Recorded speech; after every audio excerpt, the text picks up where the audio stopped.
Apa hukum membaca surah Yasin 3 kali dan sholat nisfu Sya'ban? Lalu apa keistimewaan malam nisfu Sya'ban dan tuntunan apa yang disunnahkan? Ini banyak muslimin memang yang menyalahgunakan ya dalil-dalil. Mereka tidak memilah mana dalil yang sahih dan mana dalil yang lemah, apalagi hadis-hadis yang palsu. Hadis yang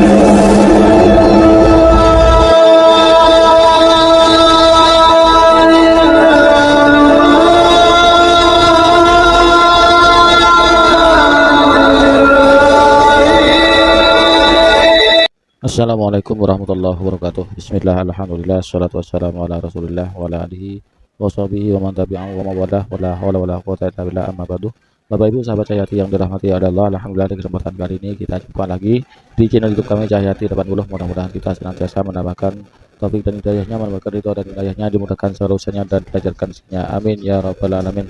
Di kesempatan kali ini kita akan membahas malam nisfu Sya'ban, di mana adat dari orang NU termasuk saya itu menghidupkan malam nisfu Sya'ban dengan membaca Al-Quran. Itu biasanya membaca Yasin 3 kali. Dengan pembacaan surat Yasin itu kami bertawasul memohon kepada Allah agar diberikan umur yang panjang, umur yang berkah, diberikan rezeki yang banyak, halal juga barokah, dan memohon agar diwafatkan dalam keadaan husnul khotimah. Namun hal ini dipermasalahkan oleh kaum salah pikir. Biasalah kalau kita yang melakukan tidak ada benarnya di mata mereka tuh. Meskipun ada dalilnya itu masih dibilang halnya dhaif lah, maudhu lah, marfu lah. Nah, ini biasalah orang-orang seperti itu. Itu kaum salah pikir, kaum yang paling benar. Ya. Biar tidak terlalu lama, mari kita langsung simak videonya. Kemarin banyak dari kalangan Islam yang berduyun-duyun ke masjid meramaikan malam nisfu Sya'ban sambil membawa air mineral untuk didoakan. Ada yang baca surah Yasin 3 kali berjamaah dengan diniatkan untuk panjang umur, memperoleh rezeki dan mendapatkan husnul khatimah. Ada juga yang dilanjutkan dengan sholat sunnah. Apa hukum membaca surah Yasin 3 kali dan sholat nisfu Sya'ban? Lalu apa keistimewaan malam nisfu Sya'ban dan tuntunan apa yang disunnahkan? Ini banyak muslimin memang yang menyalahgunakan ya dalil-dalil. Mereka tidak memilah mana dalil yang sahih dan mana dalil yang lemah, apalagi hadis-hadis yang palsu. Hadis yang menjelaskan tentang masalah adanya sholat di nisfu Sya'ban, sholat secara khusus namanya sholat nisfu Sya'ban itu tidak ada. Hadisnya palsu, maudhu itu. Yang ada memang adalah fadilah mengerjakan sholat malam di nisfu Sya'ban, sholat tahajudnya. Sholat tahajud seperti biasa, tapi khusus malam nisfu Sya'ban punya fadilah. Karena disebutkan dalam sebuah riwayat yang sahih bahwasanya Aisyah radhiyallahu anha pernah mendapatkan giliran nginapnya Nabi SAW di rumahnya. Terbangun tengah malam, dia melihat Nabi SAW tidak ada di sebelahnya. Maka Aisyah radhiyallahu anha terbawa rasa cemburu. Dia memakai bajunya kemudian mengelilingi rumah-rumah Nabi yang lain. Ya, istri Nabi yang lain takut Nabi ada di sana gitu. Diketukin satu-satu ternyata nggak ada. Lalu Aisyah tergopoh-gopoh pergi ke masjid mendapatkan Nabi SAW sedang sholat. Begitu Nabi SAW lihat Aisyah lagi ngos-ngosan jalan, gitu kan, kena buru-buru. Kata Nabi SAW, wahai Aisyah, kau cemburu lagi? Ini adalah malam nisfu Sya'ban. Artinya saya sholat malam ini karena ini adalah nisfu Sya'ban. Ini hadis yang sahih, gitu kan? Dan memang dianjurkan oleh para ulama, mereka mendirikan sholat malam di malam nisfu Sya'ban itu sholat tahajudnya. Tidak ada malam khusus, tidak ada sholat khusus namanya malam nisfu Sya'ban. Siang harinya dianjurkan seseorang berpuasa. Karena Nabi SAW memang memperbanyak puasa. Terlebih lagi nisfu Sya'ban itu ya kenanya malamnya itu berarti puasa tanggal 14. Kalaupun nisfu Sya'bannya malam hari ke-15. Dan kita tahu ada puasa Iyamul Bid. Ada 13, 14 dan 15. Itu kita dianjurkan puasa 3 hari. Kan gitu. Tapi tidak diniatkan khusus puasa nisfu Sya'ban, khusus puasa itu. Karena memang secara umum Nabi SAW puasa sebulan penuh di bulan Sya'ban. Kalau masalah membaca surah Yasin ini tidak asing lagi kalau di Indonesia. Semua selalu surah Yasin. Pindah rumah Yasin, orang mati Yasin, semua Yasin. Ditanya dalilnya, nggak ada dalil, gitu kan? Hanya karena surah Yasin dikatakan jantungnya Quran. Itu pun hadis yang lemah, karena dalam sanadnya ada orang yang pendusta, gitu kan? Tapi ini diamalkan. Kalau kita mau mengaku pengikut Nabi Muhammad SAW yang murni, maka tidak mengamalkan apa yang tidak dicontohkan oleh Nabi SAW. Apalagi membawa air, kemudian secara khusus dibacakan atau dihidupkan dengan surah Yasin, belum pernah ada contoh. Belum pernah ada contoh. Allahu a'lam. Saya tidak menyalahkan ya. Yang mau kerjakan itu silahkan, itu hak dia.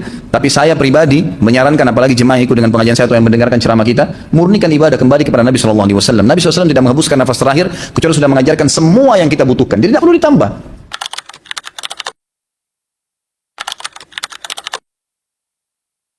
Ada banyak pertanyaan seputar pertengahan di Sya'ban ini. Sampai terakhir kami dapati kemarin di Jakarta tentang pertanyaan tersebut.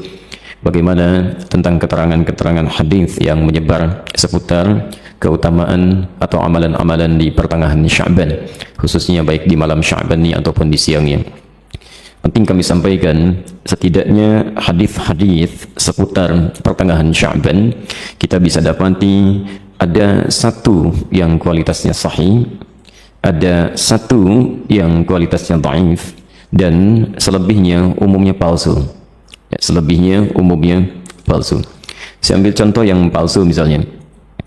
Anda bisa temukan ini di kitab Ibnu Majah. Kalau punya kitabnya Sunan Ibnu Majah jilid pertama halaman 421, atau di Sunan Al-Baihaqi Syu'abul Iman jilid ketiga halaman 387, atau kalau Anda memiliki kitab Silsilah Al-Hadits Ad-Dha'ifah karya Syekh Muhammad Nasiruddin Al-Albani, Anda bisa temukan di nomor hadis 2132.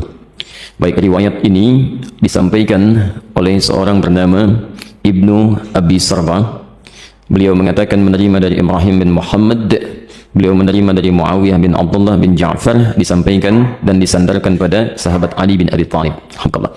Hadisnya barangkali sangat populer, pernah Anda dengar. Idza kanat lailatun nisfi min Sya'ban, jika telah tiba malam pertengahan bulan Sya'ban, atau malam atau di hari pertengahan Sya'ban, faqumu lailaha, maka hidupkan malamnya dengan banyak menunaikan salat, wasumu naharaha, dan siangnya lakukan dengan puasa.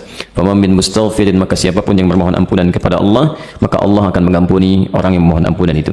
Pernah dengar hadis ini? Nah, itu statusnya palsu ya. Hadisnya palsu. Hadisnya palsu. Catat palsunya ada pada seorang bernama Ibnu Abi Sarbah, orang pertamanya. Ini dinilai oleh para ulama hadis sebagai orang yang sering memalsukan hadis. Adapun yang dhaif Anda bisa temukan di Asnal Mattalib jilid pertama halaman 84. Itu disandarkan pada Aisyah radhiyallahu anha, bahwa satu kali beliau kehilangan Rasulullah sallallahu alaihi wasallam di malam pertengahan Sya'ban, faqadtu Rasulullah sallallahu alaihi wasallam, dan itu bagian Rasulullah menginap di rumah beliau. Ya, diduga beliau sedang ada di tempat istri yang lain. Dicari oleh Aisyah, ternyata sedang ditemukan di Baqi. Ya, beliau sedang berdoa kepada Allah Subhanahu wa taala agar sekiranya Allah berkenan mengampuni para muslim yang telah wafat di pemakaman Baqi.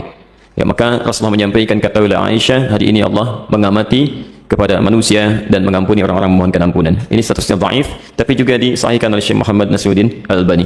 Yang sahih itu riwayat Abu Musa Al-Asy'ari. Abu Musa Al-Asy'ari. Anda bisa temukan di Silsilah Al-Hadits As-Sahihah, alhamdulillah, karangan Syekh Muhammad Nasiruddin Al-Albani, nomor hadis 1144. Ini yang sahih. Ini yang kalimatnya juga singkat, ya, bahwa Nabi SAW menyampaikan Allah Subhanahu wa taala mengamati, bahasanya mengamati, ya, kepada hambanya, ya, di malam pertengahan Sya'ban, ya, di malam pertengahan Sya'ban, dan mengampuni yang memohon ampunan sekalipun sebanyak bulu domba di sekuk kalem. Itu yang sahih.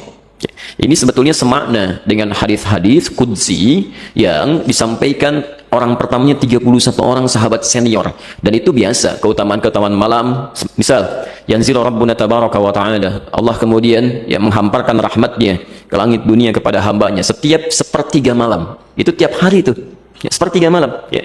Maka Allah kemudian berfirman, faqala ya ibadi, hambaku, siapa yang memohon kepadaku aku akan berikan, siapa yang meminta aku akan kabulkan. Faman istaghfara liya, dan siapa mohon ampunan faghafartu lahu, aku ampuni dia. Itu tiap hari. Tiap hari. Jadi kalau Anda nggak minta itu rugi. Dan hadisnya qudsi. Ya. Dan khusus untuk malam Sya'ban, hadisnya berbeda seperti tadi kami sampaikan dari Abu Musa Al-Asy'ari, itu dimulai di malamnya. Kalau tiap hari di penghujung malam. Nah, jadi ini yang sahih. Dan amalannya Nabi tidak menyebut spesifik. Karena itu sahabat itu banyak beramal saja, ya. Ada yang kemudian salatnya qiyamul lail, yang tahajud, ya. Ada yang banyak beristighfar, macam-macam. Dan tidak ada amalan spesifik. Nah, jadi kalau misalnya ada amalan-amalan spesifik menunjukkan di malam itu, ya, itu sesungguhnya hadis-hadis yang disepakati oleh para ulama itu hadis palsu. Misal hadis yang mengatakan bahwa bangun di malam Sya'ban, tunaikan salat sekian rakaat, dibacakan dengan qul huwallah di awalnya dan sebagainya. Itu saking palsunya hadis itu, di kitab hadis palsu aja nggak ada. Ya, saking palsunya itu nggak ada, ya. Itu dimunculkan kemudian dan disandarkan pada tabi'in bernama Khalid bin Ma'dan yang hidup di Damaskus pada saat itu. Beliau tidak melakukan itu. Beliau hanya menunaikan salat-salat sunnah malam, gitu ya. Qiyamul lail, tahajud, itu yang ditunaikan. Cuman orang salah menduga, gitu ya. Jadi kalau Anda ingin hidupkan malamnya dengan ibadah-ibadah sunnah, silakan saja, boleh. Qiyamul lail, tahajud, baca Quran, istighfar, itu standar, biasa. Dan ada keutamaan di situ. Kalau siangnya ingin puasa, boleh. Puasa ayyamul bid. Masya Allah, sekarang kan merangkai itu. Kamis tanggal 12 kan kemarin, Jumatnya 13, Sabtu 14, sekarang 15. Antum masih boleh puasa. Ya, sekali khair. Baik, jadi sah-sah saja kalau siangnya ingin puasa, tapi jangan disandarkan pada keterangan-keterangan hadis yang bermasalah, ya. Termasuk ada yang fenomenal itu, ya. Jadi zaman dulu nggak ada, sekarang ada tuh. Ya, bahwa pada saat pertengahan Sya'ban buku amalan manusia ditutup, ya. Pernah dengar itu? Baik, kalau ditutup artinya amalan kita nggak dicatat karena ditutup. Di antum bebas saja lakukan apa aja tuh, karena nggak dicatat tuh, ya. Mau pinjam handphone teman, mau ngambil sandal di Baitur Rahim, karena nggak dicatat tuh, ya. Karena ditutup ternyata nggak dicatat. Dan mustahil buku catatan amal seorang hamba ditutup kecuali dia telah wafat. Dia telah wafat. Dia ditutup tuh setelah wafat. Kalau dia masih hidup, dia pasti terbuka. Ya. Jadi itu diantara amalan-amalan yang barangkali penting untuk disampaikan. Jadi tidak sepenuhnya keliru juga beramal di pertengahan Sya'ban, tapi juga tidak sewajarnya jika kita melakukan amalan yang tidak pernah ada dalilnya, ya, sekaligus juga tidak ada ketentuan dan contohnya. Itu barangkali yang coba kita hindari. Kalau beramalnya silahkan, karena tuntunan umumnya ada, hadisnya dan sebagainya. Tapi amalan-amalan sunnah yang memang pernah diajarkan dan dicontohkan untuk dilakukan. Saya kira jelas ya.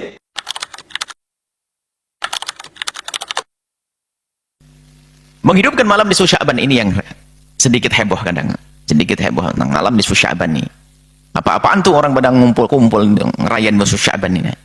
Bahan baru lagi bagi mereka untuk mencaci mengelak ini. Ahli tasawuf ini, Asy'ariyah ini. Ini apa lagi ini? Untuk puasa Sya'ban, dia mereka nggak bisa ngomong karena memang ada hadis yang jelas. Biarpun masih ada yang masih kadang-kadang dia komentar-komentar yang nggak pantas. Tapi ini untuk nisfu Sya'ban yang ramai. Jumhur ulama berpendapat bahwa menghidupkan malam nisfu Sya'ban hukumnya adalah sunnah, baik dengan cara beribadah secara bersama-sama atau sendiri-sendiri, dan kita boleh mengisinya dengan bermacam-macam ibadah seperti puasa, sholat dan lain sebagainya. Itulah yang dilakukan para ulama dalam menghidupkan malam nisfu Sya'ban. Tapi banyak memang riwayat palsu tentang nisfu Sya'ban.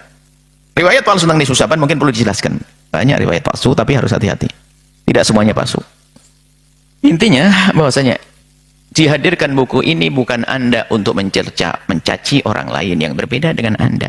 Akan tapi justru dengan buku ini adalah wawasan untuk pembanding, untuk penguat bagi orang yang sering ditolimi dengan dicaci dan diolok, agar mereka tetap yakin bahwasanya amalan itu adalah ada dasarnya. Di sisi lain yang suka mengolok dan mencaci agar mengerti, oh ternyata begitu, sehingga bisa meredam. Apa yang terjadi setelah itu? Yang bisa mencaci tidak mencaci, yang beribadah tetap bersemangat, sehingga sukseslah. Jadi menurut Wahabi itu adalah lebih baik membid'ah-bid'ahkan orang lain daripada memperbanyak ibadah. Karena di saat orang lain sibuk memperbanyak ibadah, di malam nisfu Sya'ban memperbanyak ibadah, orang Wahabi justru sibuk memperbanyak mengkritik orang, sibuk membid'ah-bid'ahkan orang. Mungkin amaliyah mereka itu amaliyah utamanya adalah membid'ah-bid'ahkan orang, bukan memperbanyak dzikir, memperbanyak istighfar, memperbanyak sholawat, memperbanyak baca Al-Qur'an. Itu. Mudah-mudahan kita oleh Allah diberi hidayah, diberi ditunjukkan jalan yang lurus yang benar, sehingga kita dalam tetap istiqomah menjalankan akidah Ahlussunnah wal Jamaah dengan memahami Al-Qur'an dan Sunnah sesuai dengan pemahaman ulama salaf, ulama Ahlussunnah wal Jamaah. Mungkin hanya ini yang dapat kami sampaikan, kurang lebihnya mohon maaf. Assalamualaikum warahmatullahi wabarakatuh.